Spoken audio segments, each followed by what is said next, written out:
জয় গুরু বন্ধুরা, আমার চ্যানেলে বিউটিস কিচেনে আপনাদের সবাইকে স্বাগত।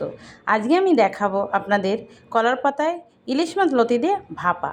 দেখুন, এই যে কলার পাতা আমি ধুয়ে মুছে রেখে দিয়েছি। এই ইলিশ মাছ লবণ হলুদ মাখিয়ে রেখেছি। এখানে লতি, এবার আমি লতিতে লবণ হলুদ দিয়ে দেবো। আর এখানে বেটে রেখেছি লঙ্কা, কিছুটা একটু সর্ষে বাটা এর ভিতরে একসঙ্গে বেটেছি। এটা আমি মাছে কিছুটা দেবো আর লতিতে কিছুটা দেবো, দিয়ে এটাকে আমি এখন মাখবো। দেখুন, আমি লঙ্কা সর্ষে বাটা আমি কিছুটা মাছে দিয়েছি। আমি এটাকে মাখবো, এতে মাছে সব মাছে সুন্দরভাবে কিছুটা দিয়ে দিয়েছি আমি লতিতে। এবার এতে আমি তেল দিয়ে দেবো, একটু তেলটা বেশি লাগবে। দেখুন বন্ধুরা, আমি তেল একটু দিয়ে দিয়েছি।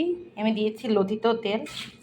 তেলটা দিয়ে একসঙ্গে লবণ হলুদ দিয়ে মশলা দিয়ে একসঙ্গে মাখাচ্ছি। এতে কিন্তু শুধু লঙ্কা আর সামান্য সর্ষে বাটা, বেশি সর্ষে দিলে আবার তেতো হয়ে যাবে। দেখুন, সুন্দর করে মাখালাম। মাখানোতেই মনে হচ্ছে কোনো কিছু মাখা, মনে হচ্ছে যে কিছু মাখা যে খাওয়াই যাবে, সেভাবেই আমি মাখলাম। দেখুন, সুন্দর করে মাখা হয়ে গেছে। আমি মাছটা একটু মেখে নেব সুন্দর করে।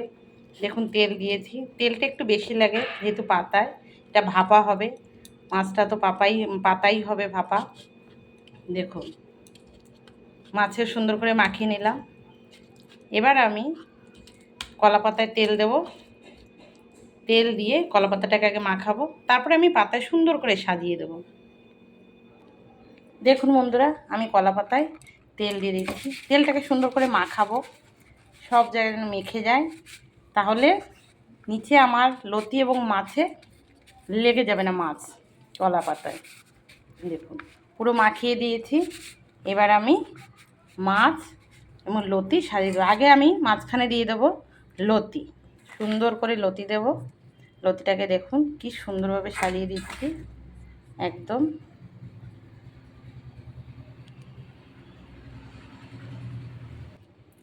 লতি সাজানো হয়ে গেছে দেখুন। এবার আমি মাছ সাজিয়ে দেবো সুন্দর করে।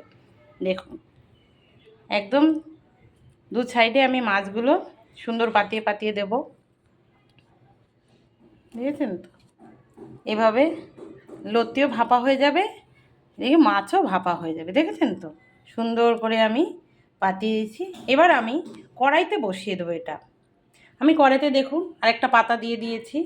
এই পাতার উপরে আমি এটাকে ধরে বসিয়ে দেবো। দেখুন, আমি কড়াইতে পাতা দুপাশ ধরে সুন্দর করে বসিয়ে দিয়েছি। পাতাটা যাতে ফেটে না যায়, পাতার নিচ থেকে যাতে তেল মশলা না বেরিয়ে যায়, সেভাবে আমি নিচে একটা পাতাও দিয়ে দিয়েছি এবং সুন্দর করে বসিয়ে এবার দিয়েছি। এবার আমি ঢেকে দেবো, জালটা কমিয়ে দেবো, আস্তে আস্তে পাতা ভাজা হতে থাকবে।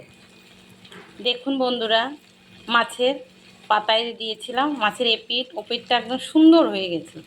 আর এপিঠটা দেখুন কি সুন্দর কালার হয়েছে, পুরো লতি সিদ্ধ হয়ে গেছে। আধা ঘন্টা 35 মিনিট লাগলো লতিটা সিদ্ধ হতে, কারণ মিনিমিনি জালে দিয়েছি। মাছের লতির পুরো জল বেরিয়ে শুকিয়ে তেলটা পুরো ছেড়ে দিয়েছে দেখুন। এবার আমি মাছটাকে অন্য একটা পাতায় আবার উল্টিয়ে দেবো। দেখুন, আমি যে পাতা নিয়েছি, পাতাটাকে ধুয়ে মুছে রেখেছি। পাতায় এবার আমি তেল দিয়ে দেবো। দেখুন, পাতায় তেল দিয়েছি। এবার আমি তেলটাকে পুরো পাতাটায় মাখাবো। আগের পাতাটা যেমন যেমন মাখিয়েছি ঠিক তেমনই এ পাতাটাও সুন্দরভাবে তেলটাকে মাখিয়ে দেবো। এবার আমি কড়া থেকে মাছের পাতাটা এখানে নামাবো, একটা থালায় নামাতে হবে। আমার মাছটাকে আবার উল্টে দিতে হবে, অন্য একটা ওই পাতাটায় উল্টাবো। দেখুন বন্ধুরা, আমি কড়া থেকে থালায় নামিয়ে ফেলেছি, একটা থালার উপর রেখেছি। এবার আমি এই যে পাতাটা তেল মাখিয়েছি, এই পাতাটা এই মানে মাছের উপরে ঢাকা দিয়ে দেবো। ঢাকা দিয়ে এর উপরে একটা আমি থালা দিয়ে মাছটাকে উল্টে নেব, তাহলে আমার কোনো তেল মশলা পড়বেও না, মাছটা এই পাতার উপরে সুন্দরভাবে পেতে পড়বে। দেখুন, আমি দেখাচ্ছি। দেখুন বন্ধুরা, আমি অন্য একটা কলার পাতায় উল্টে দিয়েছি পাতাটা। দেখুন এপিঠটা কি সুন্দর হয়ে গেছে, দেখেছেন? লাল লাল লাল লাল একদম সুন্দর হয়েছে, কালারটাও সুন্দর হয়েছে। এবার আমি উল্টে দিয়েছি যে পিঠটা, ওই পিঠটাকে একটু ভাজবো, ব্যাস হয়ে যাবে আমার। দেখুন বন্ধুরা, আমার ইলিশ মাছ লতিতে পাতায় হয়ে গেছে, এবার আমি নামিয়ে দিচ্ছি।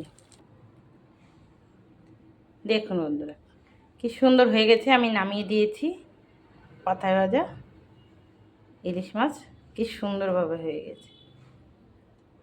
আপনারা এই ইলিশ মাছের সিজনে একবার লতি দিয়ে পাতায় খেয়ে দেখবেন, খুব সুন্দর লাগে খেতে। তরকারি রান্না করে যে টেস্ট, ইলিশ মাছের পাতায় আলাদা রকমের টেস্ট হয়, কলার পাতার একটা স্বাদ, খেয়ে দেখবেন। আমার রান্নাটা যদি আপনাদের ভালো লেগে থাকে please please please comment, share, like করতে ভুলবেন না। জয় গুরু।